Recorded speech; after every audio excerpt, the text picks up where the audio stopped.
All right. So guys, I just bought this Mac like a month ago.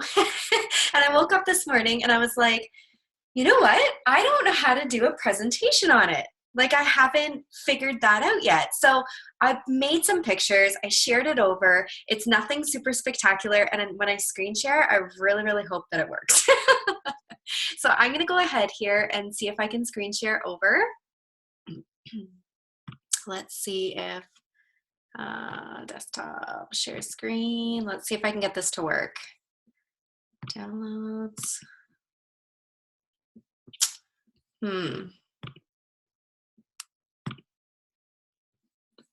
All right. Can somebody unmute themselves and let me know if you can see this picture at all? You're good, Michelle. Awesome. Okay, I can't see you guys when I have it on, so that's just why I asked. All right, guys, so let's start a little bit about your vision, okay? So you hear this talked about all the time, but this is almost critical when you're a coach. Your vision is different than my vision, is different than Angel's vision, is different than Heather's vision, because where we want to go with our business is all completely different, right? So do you imagine yourself growing this huge team and having team retreats and hitting 15-star diamond? Are those the type of things that are on your board? Or where do you see yourself in 2 years? Those are the type of things that you have to kind of start to think about. And when I started as a coach at first, I came into this business and I didn't see myself as a leader. I didn't. I wanted to help people, but I didn't want to grow a team at first. When my coach said to me, okay, well, like you need to create a team page, I was like, you're kidding me. And she's like, no, because if you visualize it, you're going to do it. And I was like, but I don't want to do it. And she was like, no, I think you're going to do it. Like she started to instill belief in me before I even believed in myself. So I created a team page. I think I maybe had 2 people on my team. I was Emerald, and I created my team page. Sometimes I would kind of post in there sporadically, but it was just there. And I had no idea when it was going to start to grow some traction. And finally, I can't tell you exactly when it happened. I want to say I was a year into the business. I wasn't diamond yet. And I finally started to get a little bit of traction because I was consistent.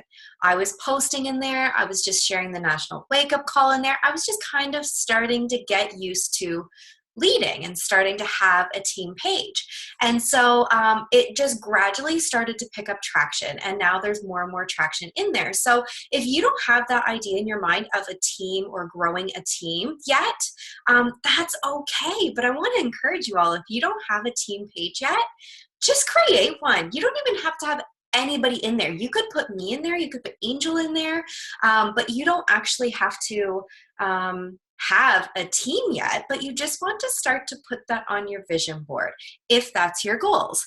So when you start to, the reason visualizing is so important is because it brings your social media together. So if you figure out what do you want your customers to feel, for example? So for me personally, and my goal was to screenshot some posts and put it on here, but when I couldn't figure out presentations, I had to quickly rethink things.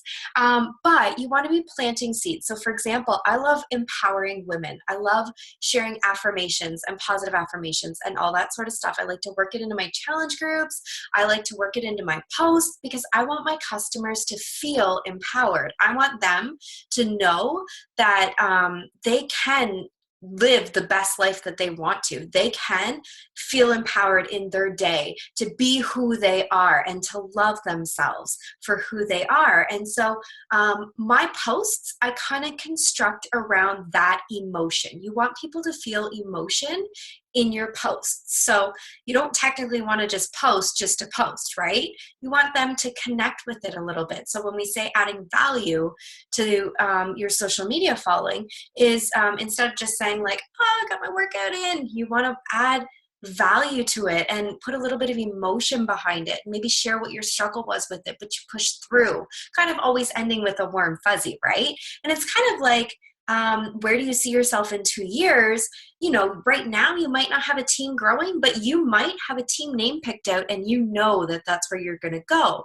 So you start to kind of plant seeds on your social media about this. And so these visions become the focus of your posts, right? It's where you're going. It's from where you were before and planting seeds to where you're going to start to draw interest in. So I just kind of wanted to start this call with the basis of that, just to, I know for me personally, sometimes it's a good reminder about what kind of social media should look like, or, some ideas around social media. So now I get to figure out how to get to the next picture. Let's see here. Okay.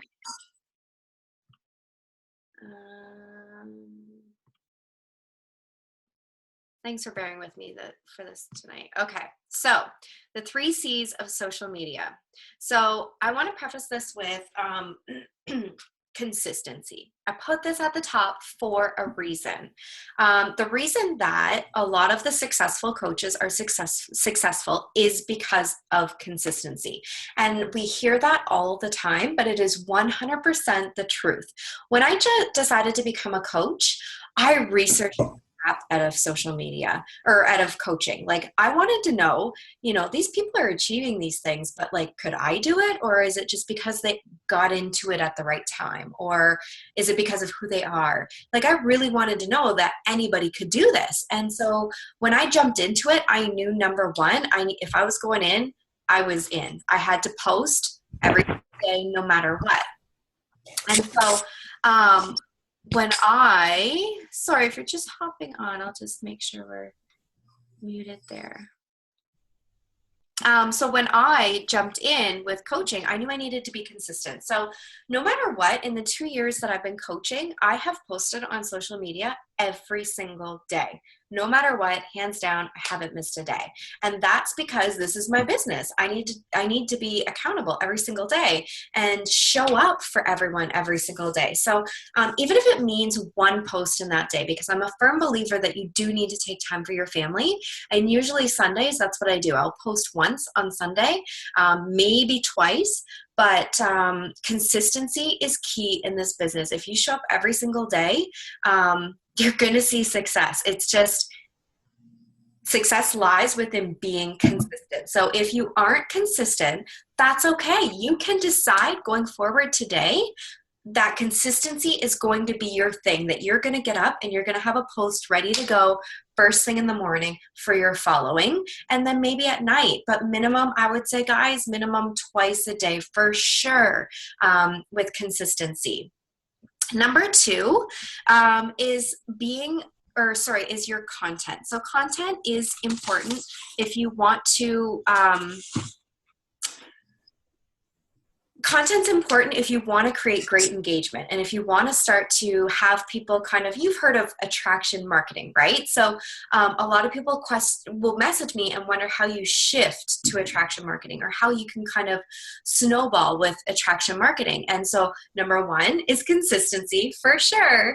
And number 2 is being sure that you're creating content. So my content might be different than your content, but be authentically you. Just share your story of what you're about. So for example, for me, I'm sharing right now what's going on in my life, and what's going on is we are on our journey to adopting our second child. So I'm sharing that journey. Like, I got an email today from our adoption worker, so I went live on Facebook and I shared about it.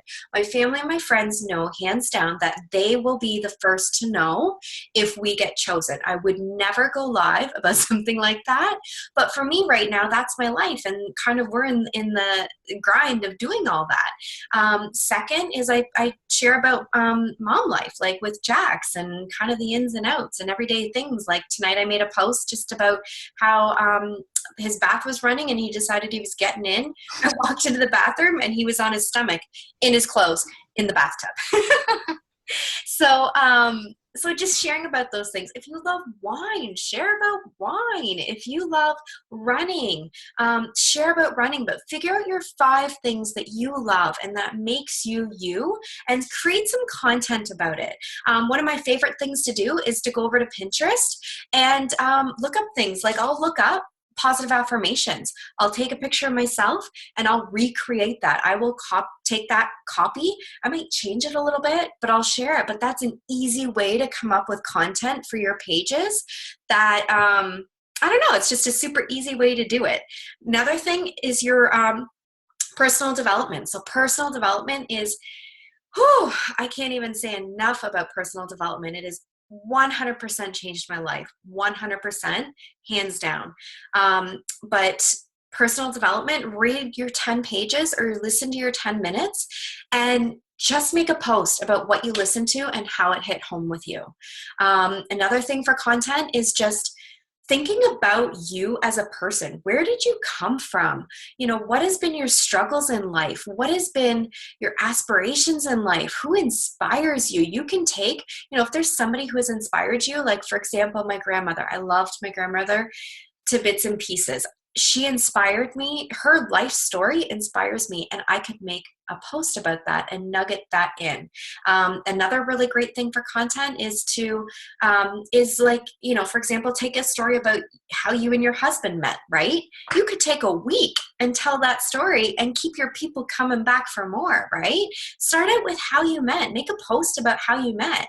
And at the bottom of it, say, stay tuned for tomorrow night. I'm going to share with you guys how we got engaged. And then the next night, make a post about how you got engaged, and then so on and so forth. Just another really great idea for content and keeping your followers coming back to you, right? So when you do these first two things, kind of doing those jabs, you can go through with the third thing, which is your call to action on social media. So your call to actions are super simple, I want to say. So for example, if you're doing a call to action post and it's a Sunday night or a Monday night and you're looking for you know, to advertise your challenge group, you want to start your post out with kind of like an eye grabber. So like, you know, hey guys, check this out, or like something that's going to grab their attention right away. Just kind of put like a star beside it on either side, just like a one sentence. Oftentimes I'll do like a bit of a quote just right at the top, so it kind of grabs their attention, like, whoa, and then they read kind of the story, right? But if you're doing your call to action post and it's for your challenge group or it's for your sneak peek, excuse me, sorry, you want to have that kind of eye grabber at the top. You want to nugget in a bit of your story, and then at the end you want a clear, concise call to action. And try to think of like something edgy, like, you know, instead of just, you know, you can do comment below, or you know, fill out this form. I use Wufoo forms. There's Google Docs. You can create Google forms, anything like that. Landing pages. You can have as your call to action. And so one thing that I was listening to on a call today, actually, that was really, really great, from Megan Ewaldson, actually, a top 10 coach, was, you know, last year, she said that she went forward and she, you know, had her call to action post for her sneak peeks. And she ran 5-day sneak peeks, and she had a specific post that she ran, and it worked really well. She, you know, it got people into the groups, it got them interested. And then this year came along and that post no longer worked. And so she said the biggest thing is technically we just want to toss in the towel and be like, that didn't work. We give up on ourselves. And she said in those moments, those are the moments that we just need to tweak things. Maybe we need to change the picture and try the post again. Maybe we just need to change a bit of the story and try the post again. Maybe you just need to change the call to action and try the post again. So she said she went into this year, she tried 3-day groups, she changed it to 1-hour groups, she tried challenge groups mixed in with a sneak peek, she tried a free group mixed in with a sneak peek, and she said none of it was successful. She went back, took that post that worked last year, she changed the picture, she changed the call to action, and boom, it worked. So my message to you guys tonight is also, when things aren't working for you, don't toss in the towel right away. You know, try variations of it. Try a different picture. Try a different call to action. Just try to tweak something a little bit different and try posting it again and see how that works out for you. So I just wanted to share these couple of things because I felt like they were pretty valuable, even for myself when I was listening to all of that. So I'm just going to go on here to the next picture. All right, simplifying your daily activities. So we hear these things kind of all the time, right? Simplify your daily activities. And it's so easy to get caught up in the busyness of being a coach and scrolling your Facebook news feed and listening to videos and all that sort of stuff. But those things aren't going to grow your business. So if you are tight on time, especially this time of year when it's Christmas and you're getting busy and you have so much going on, you want to make sure that you are focusing your time. And so for me, for the past week, what I've been doing is scheduling out what exactly I'm doing at that time. And I've heard this before, guys. I'm going to admit it. And I was just like, oh yeah, that's not going to happen with child. But if I schedule it out, it doesn't happen at that time, what I do is I go back and I'm like, okay, what was on my scheduled list? Okay, so I had at 5:15 this morning, I needed to do my challenge invites from 5:15 to 5:30. So I go and I do that at that very moment, whatever time it is that I can squeeze it in. And then I cross it off my list. And then next step, I was like, okay, next at 5:30 a.m., I had add to my network. Okay, so I need to go add to my network. And I go on and I find some new people to add to my network.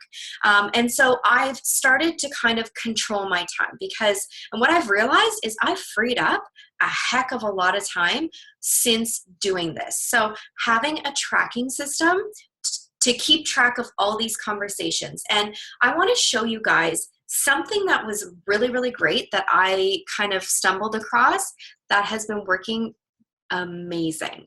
Let me see if I can just bring up my Facebook here. Okay. All right. Can you guys see my Facebook now instead of just the slides?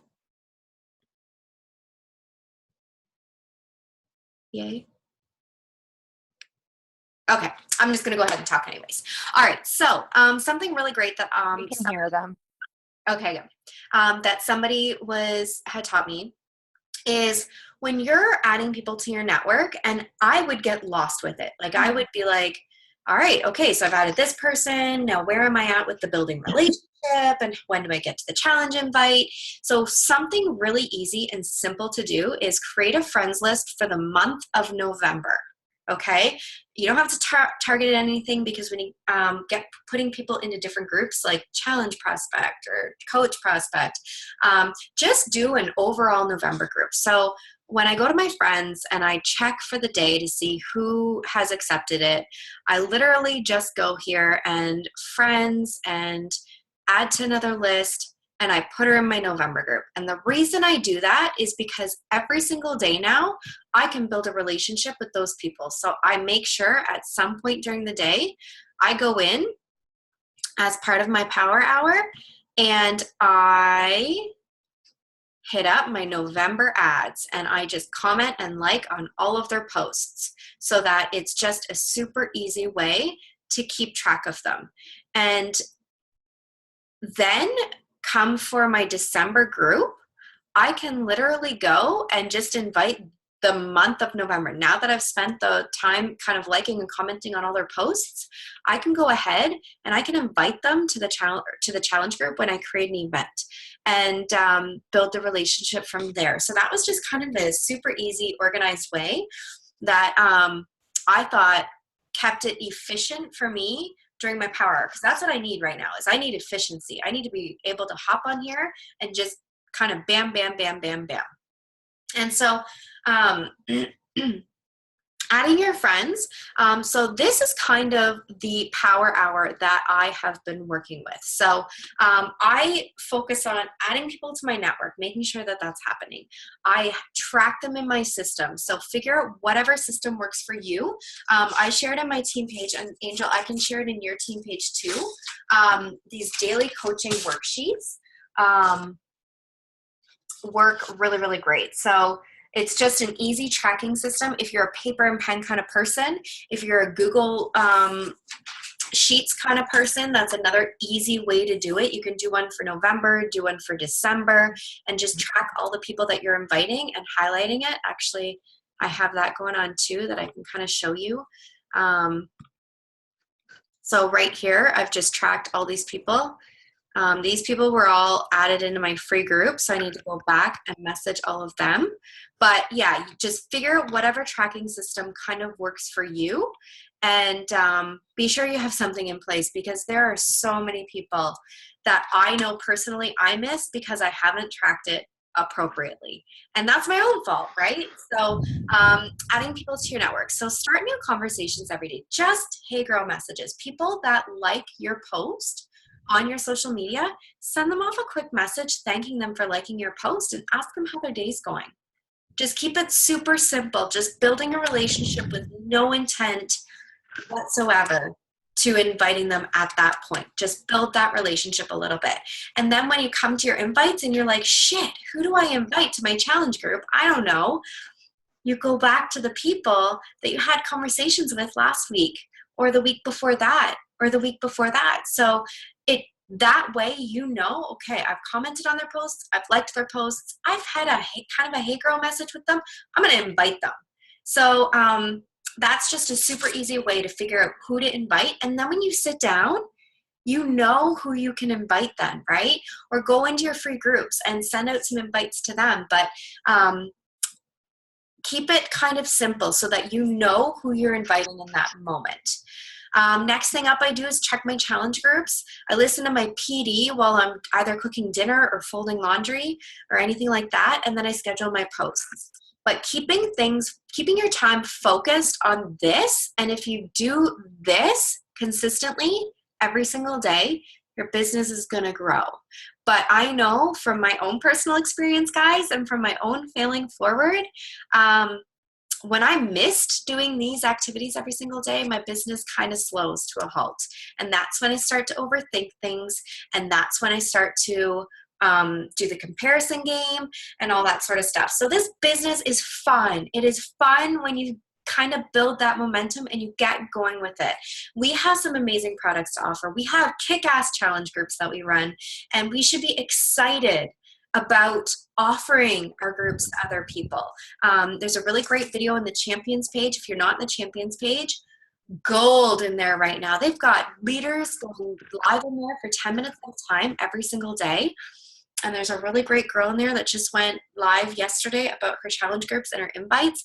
And beautiful. It's dynamite. Dynamite.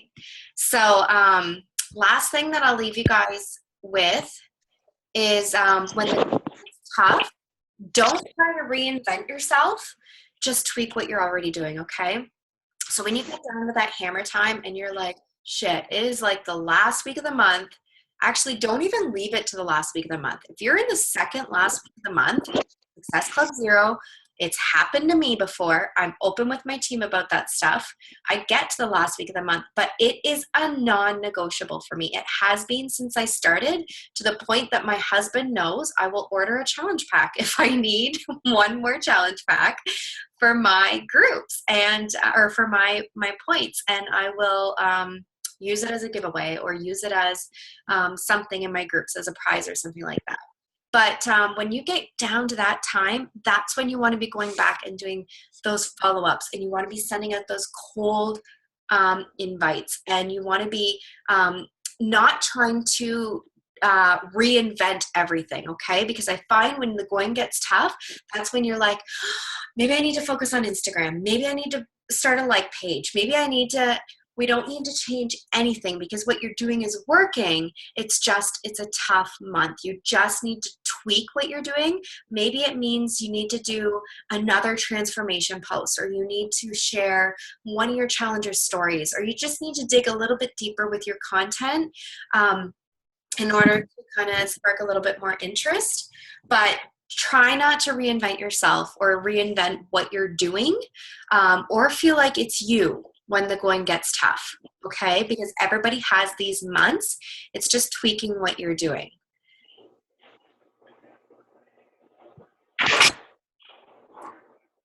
And I wanted to end with this quote. So, the best marketing strategy ever is to care. You want to love, love, love on your following, on your challengers. Your challengers should be your number one priority because they have trusted you on this journey. So, love on them and just genuinely care. I find sometimes we can get so caught up on Success Club points and making money and stuff like that, but these are people's lives and their hearts, and they've trusted us. And so, just love on them. Just love on your challengers, love on your following, and just lead with a caring heart.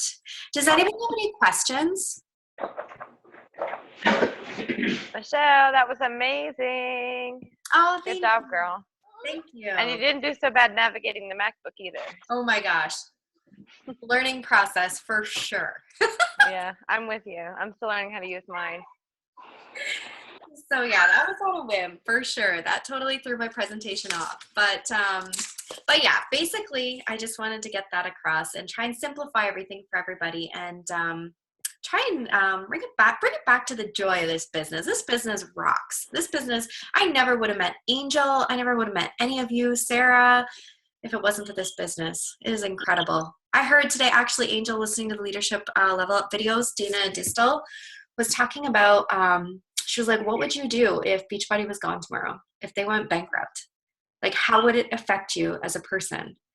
And I literally stopped what I was doing. You've got 10 minutes. Okay.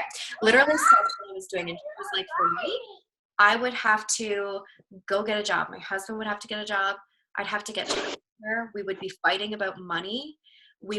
She's like, I would be a miserable person. And in that moment, I was just like, I would be lost without everybody else. And she was like, so why would you not want to share this with everybody? And I was like, boom, so true. So right. true. That's a powerful, powerful message. It was so powerful. I haven't listened to the whole video yet. Hey, Dad. Hi. He's showing you his Fire Truck shirt. Y'all, my baby will steal the camera. Let me mute myself. Excuse me. He's so cute. Does anybody have any questions or anything you want to ask or talk about? Not really? No? Okay. Well, I don't want to take too much time. I don't want to take everybody's time. So I'll leave you with that. If you have any questions or anything like that, please feel free to message me. My lovely girl Angel is going to be leading next week's call. And yeah, head over to the Champions page and check out that challenge group invite video because it was amazing. Amazing, amazing, amazing. Well, thank you for everybody for hopping on tonight and listening to me ramble. I love you all, and I can't wait to connect with you all again next week. Bye, guys. Thanks, Michelle. You're welcome.